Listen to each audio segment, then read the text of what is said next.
नमस्कार किसान भाइयों, मैं पुष्कर वैष्णव स्वागत करता हूं आपके अपने यूट्यूब चैनल फसल जानकार में। किसान भाइयों, आप सभी को पहले तो बहुत बहुत धन्यवाद जो आपने पिछले वीडियो में इतना सपोर्ट किया, इतने लाइक आए और बहुत प्यारे प्यारे कमेंट आए आपके। पिछले वीडियो हमने बात की थी सोयाबीन में रिंग कटर के बारे में, कुछ बेहतरीन फंजीसाइड के बारे में और कुछ बेहतरीन टॉनिक के बारे में।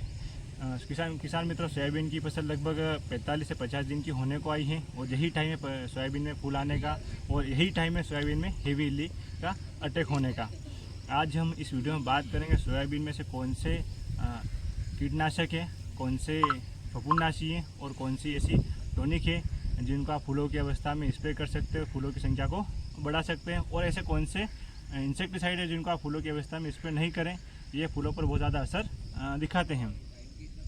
तो इससे पहले हम जानते हैं सोयाबीन की फसल में कैसे कौन कौन सी इल्लियाँ हैं जो नुकसान पहुंचाती है। सबसे पहले हम बात करते हैं सेमी लूपर इल्ली के बारे में, उसके बाद आती है तंबाकू इल्ली और उसके बाद आती है काली इल्ली, और कहीं कहीं गटर बिटर या फिर रिंग कटर का भी असर देखने को मिल जाता है।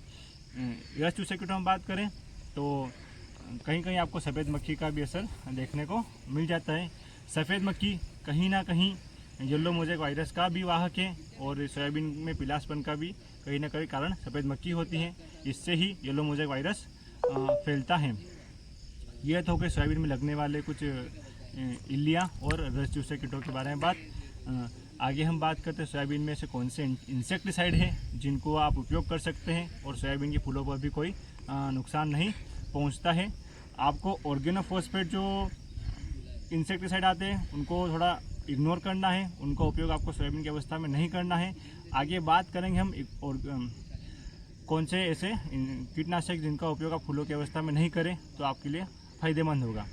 इसमें हम सबसे पहले बात करते हैं इमामेक्टिन बेंजोएट के बारे में। इसका उपयोग भी आप फूलों की अवस्था में कर सकते हैं।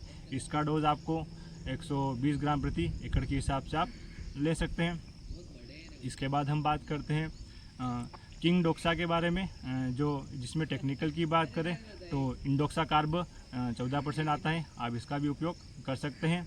इसके बाद हम बात करते हैं एफएमसी की कोराजन के बारे में, जिसमें टेक्निकल की बात करें तो क्लोरएंटानिलिप्रोल आता है, आप उसका उपयोग फूलों की अवस्था में कर सकते हैं, फूलों पर कोई असर नहीं दिखाता है। अगर आप एफएमसी कोराजन नहीं लेना चाहते हैं तो आप एफएमसी कंपनी की एक बहुत शानदार और बेहतरीन दवाई है ट्वेंटा के नाम से, जिसमें क्लोरएंटानिलिप्रोल 47.5% आता है, आप उसका भी उपयोग कर सकते हैं, ये भी फूलों पर कोई असर नहीं दिखाता है।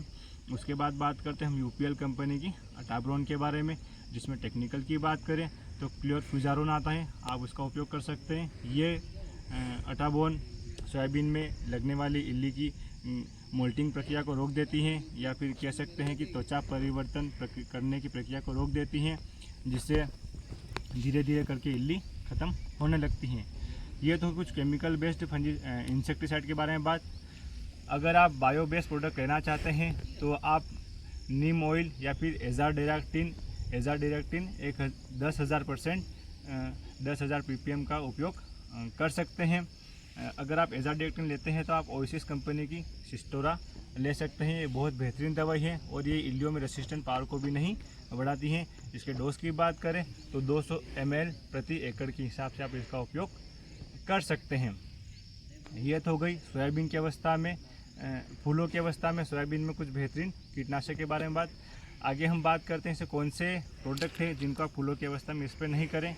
अगर आप इनको फूलों की अवस्था में स्प्रे करते हैं तो जो पोलिनेटर्स हैं, जो मधुमक्खियाँ हैं, वो मर जाती हैं और फूलों पर भी बहुत ज़्यादा असर पड़ता है, फूल झड़ने लगते हैं, फूलों में जलन होती है और फूल मुरझा जाते हैं। सबसे पहले हम इसमें बात करते हैं लेम्ब्रासाइलोथिन का उपयोग आप फूलों की अवस्था में नहीं करें, और प्रोफेनोफॉस हो गया, साइपरमेथ्रिन हो गया, डेल्टामेथ्रिन हो गया और ऐसे ही क्विनाल्फोस हो गया, आप इनका उपयोग फूलों की अवस्था में नहीं करें। आप इनको फूलों की अवस्था में स्प्रे करने से बचें तो आपको फूलों पर भी असर देखने को नहीं मिलेगा।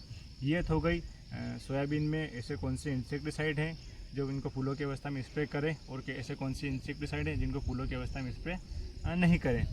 ये आपके विवेक और समझदारी के हिसाब से आप उपयोग करें, ये मेरा ओपिनियन था। बाकी आपकी समझदारी और आपके विवेक के हिसाब से आप इंसेक्टिसाइड का उपयोग कर सकते हैं। आगे बात करते हैं हम सोयाबीन में कौन से ऐसे फंजीसाइड हैं जिनको आप फूल से कर बनने की अवस्था में स्प्रे कर सकते हैं, आपको बेहतरीन रिजल्ट देखने को मिलेगा। इसमें हम सबसे पहले बात करते हैं BASF कंपनी के प्रायक्सर के बारे में। लगभग सभी किसान भाई प्रायक्सर जानते हैं और सभी किसान भाइयों ने प्रायक्सर का उपयोग भी किया है। इसके डोज की बात करें तो 120 ml प्रति एकड़ के हिसाब से इसका उपयोग कर सकते हैं। अगले प्रोडक्ट की बात करें तो सिजेंटा कंपनी का मिराविस ड्यू आता है, आप इसका उपयोग कर सकते हैं। ये बहुत ही नई केमिस्ट्री बनाई हुई दवाई है और बहुत अच्छा सोयाबीन की फसल में बहुत अच्छा रिजल्ट देती हैं, आप इसका उपयोग कर सकते हैं। इसके डोज की बात करें तो 20 ml प्रति 15 लीटर पंप के हिसाब से आप इसका उपयोग कर सकते हैं। इसके बाद हम बात करते हैं क्रिस्टल कंपनी के मेंटोर के बारे में या फिर सफायर कंपनी के यूनिकॉर्न के बारे में। दोनों में सेम टेक्निकल आता है। इसमें टेक्निकल की बात करें तो इपॉक्सीकोनाजोल प्लस एजेक्सोस्ट्रोबिन आता है, आप इनका उपयोग सोयाबीन की फसल में कर सकते हैं। इसका डोज आपको 20 ml प्रति टंकी के हिसाब से रखना है। अगले टेक्निकल की बात करें तो अगले टेक्निकल में आप कोर्टेवा कंपनी के गैलीलियो को रख सकते हैं या फिर ओएसिस कंपनी के टोरेसी को रख सकते हैं। इसमें टेक्निकल की बात करें तो पिकोक्सास्ट्रोबिन आता है, इसका डोज आपको 30 ml प्रति टंकी के हिसाब से रखना है। इसके अलावा भी बहुत सारे फंजीसाइड हैं किसान भाइयों जिनका आप उपयोग कर सकते हैं, जिसमें आप बायर का नेटिवो ले सकते हैं, बायर का बोनस ले सकते हैं, FMC का गजेको ले सकते हैं, सिजेंटा का एमिस्टार टॉप ले सकते हैं। जो आपके पास अवेलेबल हो आप वो ले सकते हैं। हो सकता है ये टेक्निकल ये फंजीसाइड आपको बजट से ऊपर लगे, पर ये काम करने का तरीका और इनका रिज़ल्ट बहुत बेहतरीन देखने को मिलता है। ये तो गई सोयाबीन की फसल में फंजीसाइड के बारे में बात। आगे हम बात करते हैं सोयाबीन की फसल में कुछ बेहतरीन टॉनिक के बारे में। सबसे पहले हम बात करते हैं BASF कंपनी की मेरिटोर के बारे में। ये बहुत ही बेहतरीन टॉनिक है और सोयाबीन की फूलों की अवस्था से आप कर बनने की अवस्था में स्प्रे कर आपको बहुत ही बेहतरीन रिजल्ट देखने को मिलेगा। उसके बाद बात करते हैं सिजेंटा कंपनी के क्वांटिस के बारे में, जो मिक्स माइक्रोन्यूट्रिएंट है, आप इसका भी उपयोग कर आपको बेहतरीन रिजल्ट देखने को मिलेगा। उम्मीद करता हूँ आपको जानकारी अच्छी लगी होगी और बने रहें और इसी जानकारी के साथ। धन्यवाद।